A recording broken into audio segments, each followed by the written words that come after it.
Hello dear students, welcome to our YouTube channel MA Khan Classes.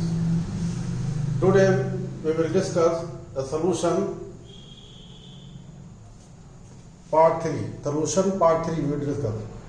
तीसरा video solution पर ये बनाएंगे आज, और अभी भी सोल्यूशन के बारे में बेसिक चीजें बताना है।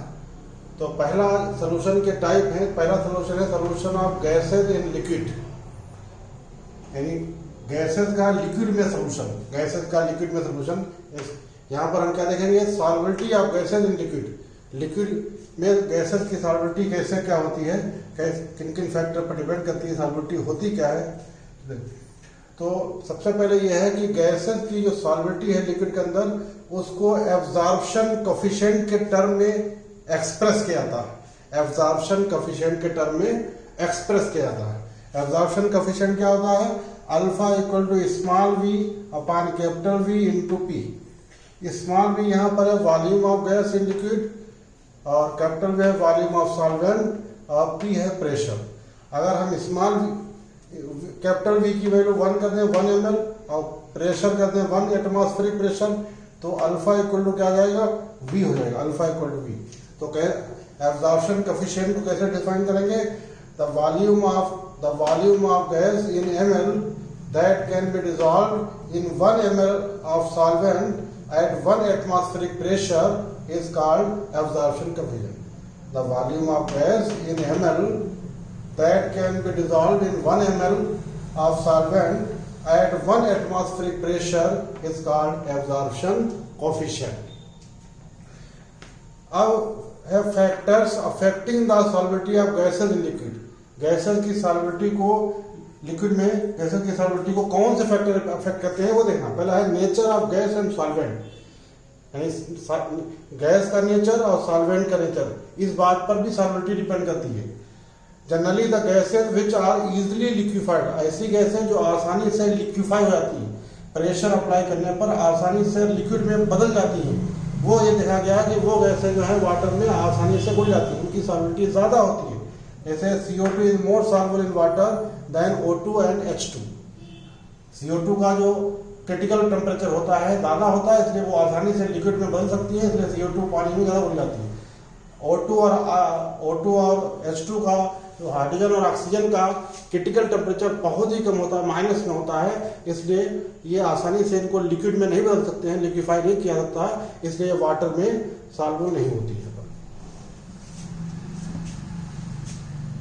फिर the gases which react with solvent are more soluble in the solvent, वो गैसें जो सॉल्वेंट में सॉल्वेंट के साथ रिएक्ट कर जाती हैं, ऐसी गैसें जो सॉल्वेंट के साथ रिएक्शन कर लेती हैं, वो भी देखा गया कि वो उस सॉल्वेंट के अंदर ज्यादा घुल जाती है। जैसे HCl पानी के साथ रिएक्ट कर जाता है, तो इसलिए HCl पानी में घुल जाता है।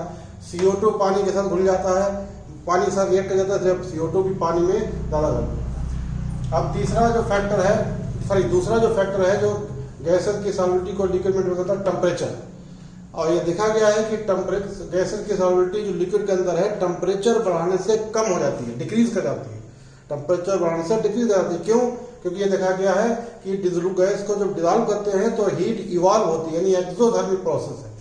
और सॉल्वेबिलिटी और टेम्परेचर के बीच यहाँ ग्राफ दिया है, तो देखिएगा टेम्परेचर बढ़ाने से सॉल्वेबिलिटी डिक्रीज हो रही है, ये डिक्रीज हो रही है। इसलिए क्या होता है, जो वाटर बॉडीज होती है, जैसे पॉन्ड है, लेक है, तालाब है, झील है, अगर वो उसका पानी जब हीटअप हो, उसका टेम्परेचर बढ़ जाता है, तो उसके अंदर ऑक्सीजन की सॉल्वेबिलिटी कम होने लगती है, और जब ऑक्सीजन की सॉल्वेबिलिटी कम होने लगेगी तो जो लिविंग ऑर्गेनिज्म उसके अंदर है उनके लिए दिक्कत आ जाती है, उनके लिए दिक्कत आ जाएगी।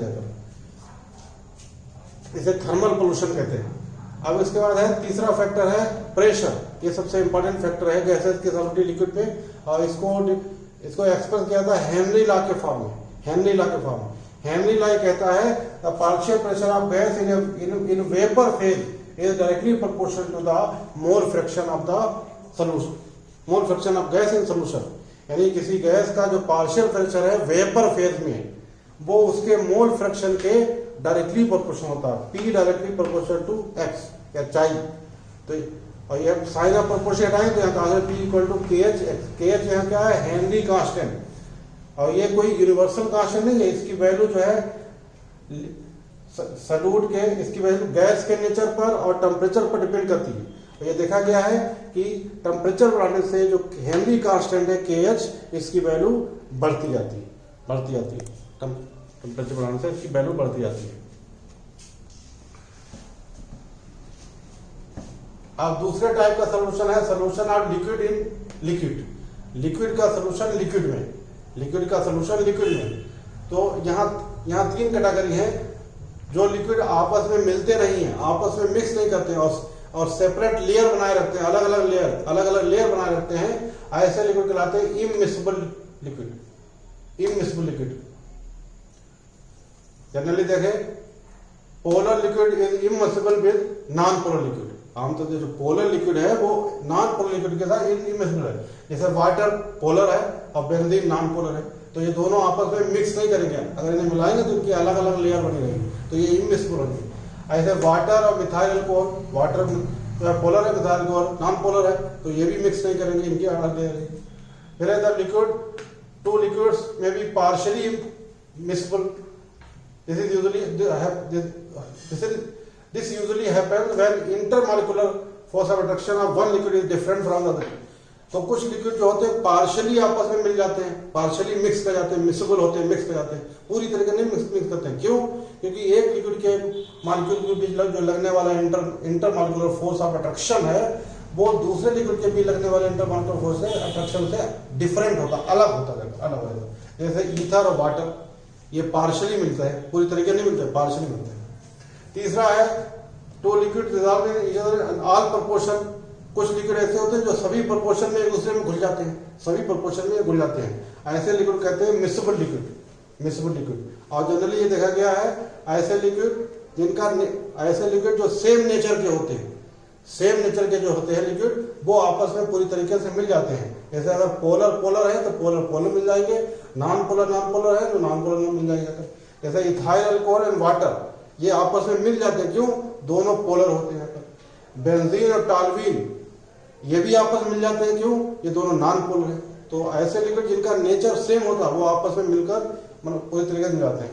यानी इससे एक चीज और क्लियर हो रही है, इससे एक स्टेटमेंट क्लियर हो रहा है कि लाइक डिजॉल्व्स लाइक, जो जैसा होता है वैसे में ही घुलता है। पोलर में घुलेगा, नॉन पोलर में घुलेगा। अब इसके बाद तीसरी कैटेगरी आती है solution of solids in liquid. ये तीसरी कैटेगरी है, ये सबसे most common type of solution होते हैं। तो अब इनमें सॉल्वेंटी क्या होती है? The amount of solute dissolve in 100 gram of solvent to form a saturated solution at given temperature is called solvency. यानी सोल्यूट का वो अमाउंट जो 100 ग्राम सॉल्वेंट में घुलकर सैचुरेटेड सोल्यूशन बना ले, उसे सॉल्वेंटी कहते हैं। सॉल्वेंटी जो किसी सॉलिड की किसी लिक्विड के अंदर जो सॉल्वेंटी है वो 3 चीजों पर डिपेंड करती है: nature of solute, nature of solvent और टेम्परेचर।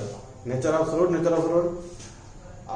ये देखा गया आयनिक सॉलिड जो होते हैं, आयनिक, जैसे NaCl जो आयन Na+Cl- है, KCl K+Cl, ये आयनिक सॉलिड। ये देखा गया आयनिक सॉलिड की जो सॉल्वेंटी होती है वो उसकी लैटिस एनर्जी के इनवर्सली प्रोपोर्शनल होती है, इनवर्सली उल्टा। लैटिस एनर्जी क्या होती है? जैसे 2 आयन हैं आपस में बंधे हुए, इन आयन को आपस में जो बंधे हुए इनको तोड़ने के लिए, अलग करने के लिए, सेपरेट करने के लिए जो एनर्जी की जरूरत पड़ती है उसे कहते हैं लैटिस एनर्जी। तो लैटिस एनर्जी, आयनिक सॉलिड की जो सॉल्वेंटी है वो लैटिस एनर्जी के इनवर्सली प्रोपोर्शनल होती है। यानी लैटिस एनर्जी अगर ज्यादा है तो सॉल्वेंटी कम होगी, लैटिस एनर्जी कम है तो सॉल्वेंटी ज्यादा होगी। दूसरा, आयनिक सॉलिड की सॉल्वेंटी हाइड्रेशन एनर्जी के डायरेक्टली प्रोपोर्शनल होती है। हाइड्रेशन एनर्जी मतलब है कि सॉल्वेंट में घोले और सॉल्वेंट के मॉलिक्यूल क्या होते हैं? आयनों को चारों तरफ से घेर लें, चारों तरफ से आयनों को घेर लें, इसे कहते हैं सॉल्वेशन। और सॉल्वेशन में एनर्जी रिलीज होती है, इसे कहते हैं हाइड्रेशन या सॉल्वेशन एनर्जी। तो सॉल्वेंटी ऑफ आयनिक सॉलिड जो होती है वो हाइड्रेशन या सॉल्वेशन एनर्जी की डायरेक्टली प्रोपोर्शनल होती है। यानी हाइड्रेशन या सॉल्वेशन एनर्जी जितनी ज्यादा होगी, सॉल्वेंटी भी उतनी ज्यादा होगी। अब अगर कोई सब्सटेंस किसी सॉल्वेंट में डिसॉल्व करते हैं और अगर वो डिसॉल्व करने पर हीट एब्जॉर्ब हो रही है, यानी एंडोथर्मिक प्रोसेस है, तो उस सब्सटेंस की जो सॉल्वेंटी है टेम्परेचर बढ़ाने से इंक्रीज करेगी, increases with increase in temperature. लेकिन अगर कोई सब्सटेंस किसी सॉल्वेंट में डिसॉल्व करने पर, मान लीजिए पानी में डिसॉल्व करते हैं, कार्बन डाइऑक्साइड करने पर अगर वो हीट इवॉल्व कर रहा है, हीट निकाल रहा है, यानी एक्सोथर्मिक प्रोसेस है, तो उसकी सॉल्विटी जो है टेम्परेचर बढ़ाने से डिक्रीज होगी, अगर टेम्परेचर बढ़ाने से डिक्रीज होगी। तो ये आज कॉन्सेप्ट ऑफ सॉल्विटी था कि सॉल्विटी जो है गैसेस की लिक्विड में सॉल्विटी, लिक्विड की लिक्विड में सॉल्विटी, सॉलिड की लिक्विड में सॉल्विटी, इसको देखा कि कैसे क्या सॉल्विटी क्या होती है और इसको कौन कौन से फैक्टर अफेक्ट करते हैं। अगर आपको ये वीडियो अच्छा लगा तो इसे सब्सक्राइब कीजिए, शेयर कीजिए, लाइक कीजिए, और कोई अगर क्वेश्चन पूछना है कोई तो कमेंट बॉक्स में जाकर पूछ सकते हैं। Thank you.